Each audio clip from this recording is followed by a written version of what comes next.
Hi, ഏവർക്കും xylem PSC YouTube ചാനലിലേക്ക് ഹാർദമായ സ്വാഗതം. പരീക്ഷ എടുത്തുകൊണ്ടിരിക്കുന്നു. ASM എക്സാമിന് ഇനി എണ്ണപ്പെട്ട ദിവസങ്ങളേ ഉള്ളൂ. ഡിഗ്രി മെയിൻസ് വരാൻ പോകുന്നു. അപ്പോൾ ഉദ്യോഗാർത്ഥികള് മലയാളം അല്ലേ എങ്ങനെ സെറ്റാക്കണം അതിനു വേണ്ടിയിട്ട് അടുപ്പിച്ചടുപ്പിച്ച് വീഡിയോസ് തന്നുകൊണ്ടിരിക്കുകയാണ്.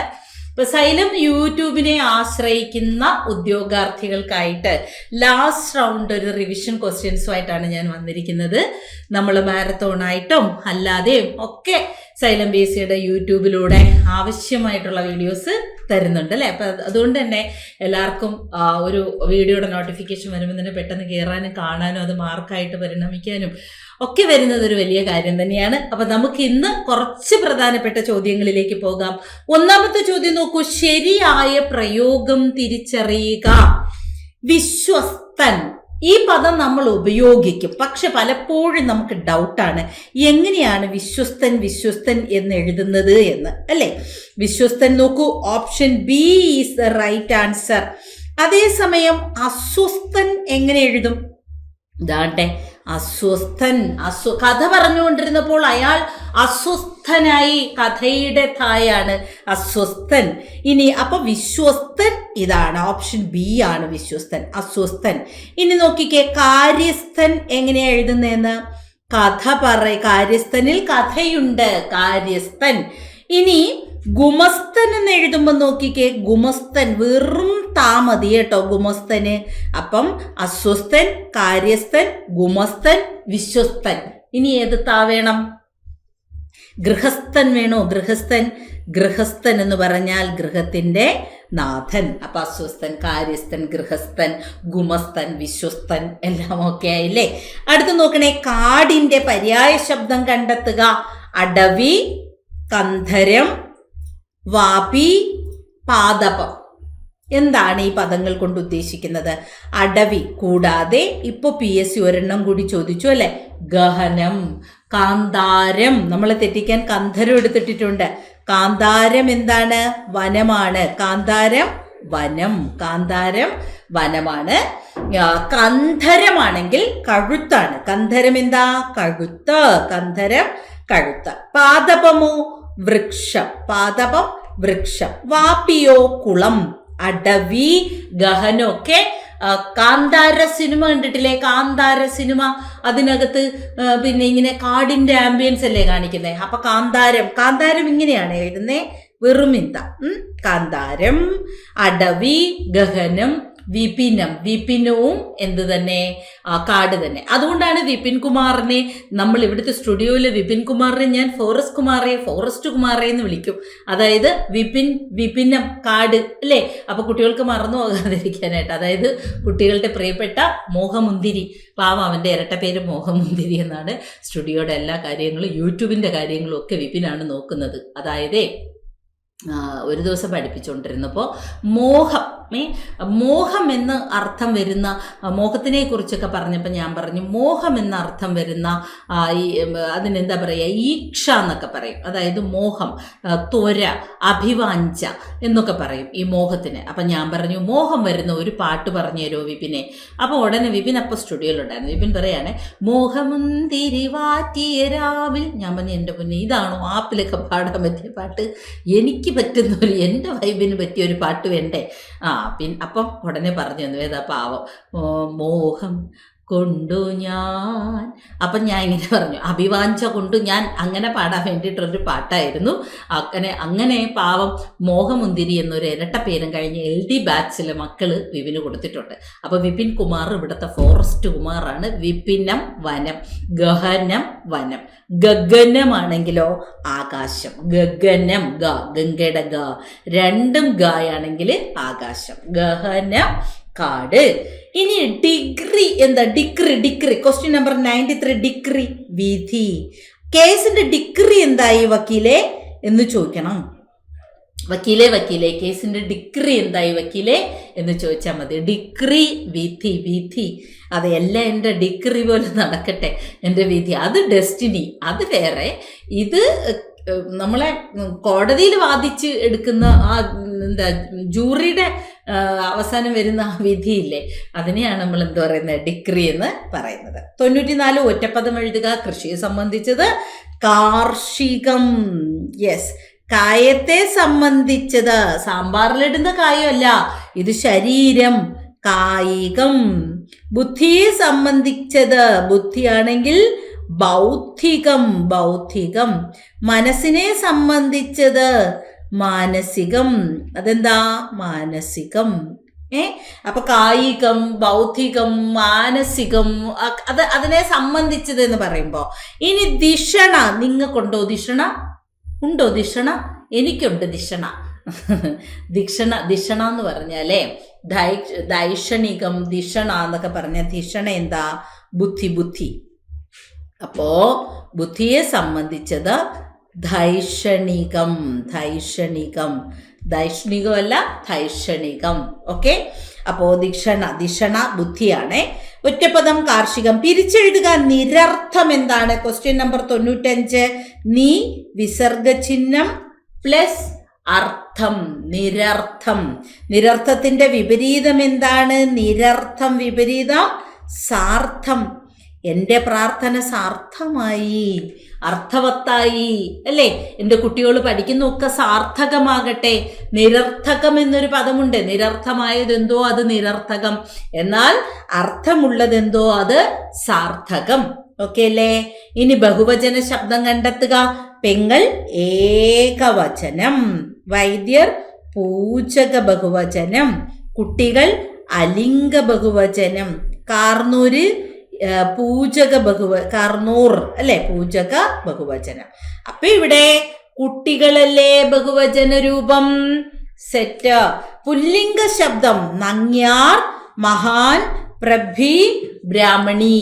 യെസ്, നങ്ങ്യാര് ആരുടെ എതിർലിംഗം? നമ്പ്യാരുടെ. പ്രഭുവിന്റെ എതിർലിംഗം പ്രഭി. മഹാൻ മഹതി. ബ്രാഹ്മണൻ ബ്രാഹ്മണി. ബ്രാഹ്മണന്റെ എതിർലിംഗമാണ് ബ്രാഹ്മണി.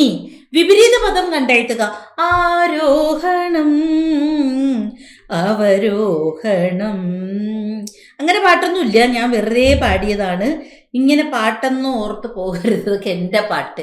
നിമിഷ കവി എന്ന് കേട്ടിട്ടില്ലേ? അപ്പൊ അതുപോലെ ആരോഹണം കയറുക, അവരോഹണം ഇറങ്ങുക.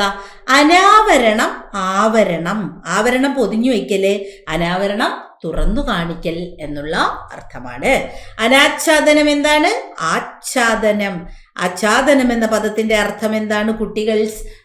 മൂടി വെക്കുക, അനാച്ഛാദനം ചെയ്യുക, തുറന്നു കാണിക്കുക. മന്ത്രി പ്രതിമ അനാച്ഛാദനം ചെയ്തു.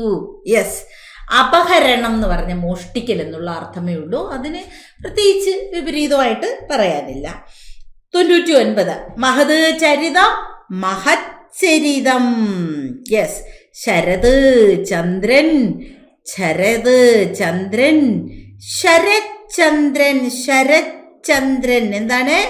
ശരചന്ദ്രൻ. അതായത് ശരചന്ദ്രന്റെ പൂച്ച. കോഡ് എന്താണ്? ശരചന്ദ്രന്റെ പൂച്ച. അതായത് നമ്മുടെ ശരത് സാറില്ലേ എക്കണോമിക്സ് പഠിപ്പിക്കുന്ന, ശരത് സാറിന് പൂച്ച ഭയങ്കര ഇഷ്ടം. അപ്പൊ ശരത് ചന്ദ്രൻ, ശരചന്ദ്രൻ, ശരചന്ദ്രന്റെ പൂച്ച. ഓക്കെ അല്ലേ? ഇനി സമാന പദം കണ്ടെത്തുക. ധരണി, ധരണി, ധരണി ഭൂമി, ജലധി സമുദ്രം. അരണി, അരണിയാണ് തീയ. തടിനി, തടിനി, തടിനി നദി, നദി. അരണി നമുക്ക് ആരണി അല്ലേ? ആരണ്യകം, ആരണ്യൊക്കെ കാട് പറയാം. ആരണി, ആരണ്യകം ഒക്കെ. അരണിയാണെങ്കിൽ തീ പറയാം. അരണി തീയ, തീ. ഓക്കെ. ആരണി കാട് പറയാം. ഓക്കെ. അങ്ങനെ നമ്മൾ എന്ത് ചെയ്തിരിക്കുന്നു കുട്ടീസ്? നമ്മൾ 10 ചോദ്യങ്ങൾ കംപ്ലീറ്റ് ചെയ്തിരിക്കുന്നു. അടുത്ത സെക്ഷനിലേക്ക് പോകാം. പ്രസാധകൻ എന്ന പദത്തിന്റെ എതിർലിംഗം എന്താണ്? പ്രസാധകൻ നോക്കാം നമുക്ക്. ബി ആണ്. പ്രസാധിക, പബ്ലിഷ് ചെയ്യുന്നവൾ, പ്രസാധിക. പ്രയതി എന്നാൽ എന്താണ്? ദാനം. നിങ്ങളെല്ലാം പ്രയതി ചെയ്യണം കേട്ടോ. ജോലി കിട്ടിയിട്ട് മതി. ഇപ്പൊ ദാനം ചെയ്യാറായില്ല അല്ലേ? ഇപ്പൊ നമ്മൾ പഠിച്ചുകൊണ്ടിരിക്കുന്നത് കുഞ്ഞിക്കുട്ടികളല്ലേ. പഠിച്ചൊക്കെ കഴിയുമ്പോൾ എന്ത് ചെയ്യാം? കുഞ്ഞിക്കുട്ടികളൊന്നും അല്ല, ടീനേജസ് ഒക്കെ ആയി, ടീനേജും ആയി, യുവാക്കന്മാരുമായി, കുഞ്ഞു കുട്ടികളൊക്കെ കഴിഞ്ഞു. എന്നാലും പാവം പഠിക്കുമ്പോൾ എപ്പോഴും മക്കളാണ്, ഉദ്യോഗാർത്ഥികളാണ്, കുഞ്ഞു കുട്ടികൾ തന്നെയാണ് അല്ലേ, ഇപ്പോഴും പഠിച്ചുകൊണ്ടിരിക്കുന്നല്ലേ ഉള്ളൂ. അത് തന്നെ ജോലിയൊക്കെ കിട്ടിയിട്ട് നമുക്ക് പ്രയതി ചെയ്യണം. ഒരു കൈ കൊണ്ട് ചെയ്യുന്ന പ്രയതി മറ്റേ കൈ അറിയരുതെന്ന് പറയും. ദാനം. ഇനി ശരിയായ പദം കണ്ടെത്തുക. അനാരഥം, അനരഥം, അനാരഥം, അനാരഥം, അനാരഥം. ക്വസ്റ്റ്യൻ നമ്പർ 73 അനാരഥമാണ്. കണ്ടിന്യൂസ്, അനവരതം എന്നുള്ള അർത്ഥത്തിൽ അനാരഥം, കണ്ടിന്യൂസ്. ഗതാനുഗതിക ന്യായം എന്ന ശൈലി കൊണ്ട് ഉദ്ദേശിക്കുന്നത് എന്താണ്? ഗതാനുഗതിക ന്യായം അനുകരണശീലം. ആരെങ്കിലും എന്തെങ്കിലും ചെയ്യുന്നത് കണ്ട് അതുപോലെ അനുകരിക്കുന്നതിനാണ് ഗതാനുഗതിക ന്യായം എന്ന് പറയുക. ഈ ദുഃഖം അഭിനയിക്കുക എന്ന് പറഞ്ഞാൽ നമുക്കറിയാം അല്ലേ, നക്രബാഷ്പം, മുതലക്കണ്ണീർ. ഒരു ഗതിയും ഇല്ലാതായി തീരുക, വഴിയാധാരമാകുക, ദോഷം ഗുണമായി തീരുക, ഉർവശി ശാപം ഉപകാരം. ഓക്കെ, ശരിയായ വാക്യം എഴുതുക. അനുവാചക ഹൃദയത്തിന് ആനന്ദം ലഭിക്കുന്നത് കവിതകളുടെ ഇത്തരം വായനയിലൂടെയാണ്. അവിടെ ഒരു പദക്രമഭംഗമുണ്ട്. അനുവാചക ഹൃദയത്തിന് ആനന്ദം ലഭിക്കുന്നത് ഇത്തരം കവിതകളുടെ വായനയിലൂടെയാണ്. അത് കൊള്ളാം. അനുവാചക ഹൃദയത്തിന് ഇത്തരം ആനന്ദം ലഭിക്കുന്നത്, അതൊരു കണക്ടിവിറ്റി വരുന്നില്ല. കവിതകളുടെ വായനയിലൂടെയാണ് ഇത്തരം അനുവാചക ഹൃദയത്തിന്. സോറി, അതിനും ആൻസർ ഇല്ല. അപ്പൊ നമുക്ക് ബി എടുക്കാം. 76 പ്രതിഷ്ഠിക്കുന്നവൻ എന്ന വാക്കിന്റെ ഒറ്റപ്പദം എന്താണ്? പ്രതിഷ്ഠാപകൻ, പ്രതിഷ്ഠിക്കുന്നവൻ. ഇപ്പൊ ശ്രീനാരായണ ഗുരു അരുവിപ്പുറം ക്ഷേത്രത്തിലെ ശിവപ്രതിഷ്ഠ നടത്തി. പ്രതിഷ്ഠിക്കുന്ന ആളല്ലേ, അപ്പൊ പ്രതിഷ്ഠാപകൻ. ആരെയാണോ അവിടെ പ്രതിഷ്ഠിക്കുന്നത് അത് പ്രതിഷ്ഠിതൻ. ഓക്കെ അല്ലേ? ഇനി തിക്തം എന്ന പദത്തിന്റെ വിപരീതമാണെങ്കിൽ മധുരമല്ലേ വരുള്ളൂ. തിക്തം എന്നതിന്റെ അർത്ഥം എന്താണ്? കയ്പ്.